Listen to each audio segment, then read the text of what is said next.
What does a centuries-old practice have to do with the latest smoking ban?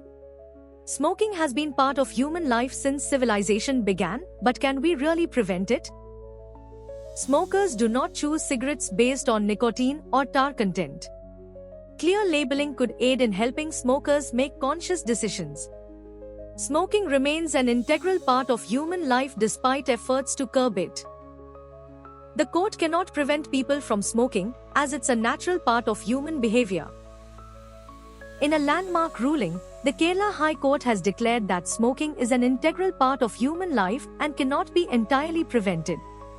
The court observed that smokers do not choose cigarettes based on nicotine or tar content, but clear labeling could aid in helping them make a conscious decision. The ruling was made while considering a petition challenging the ban on smoking in public places. The court noted that despite efforts to curb smoking, it remains a part of human culture and cannot be eliminated entirely. Instead, measures can be taken to educate people about the risks associated with smoking and encourage responsible behavior. Follow Legal Output on Instagram and Legal Output Official on YouTube for daily legal updates.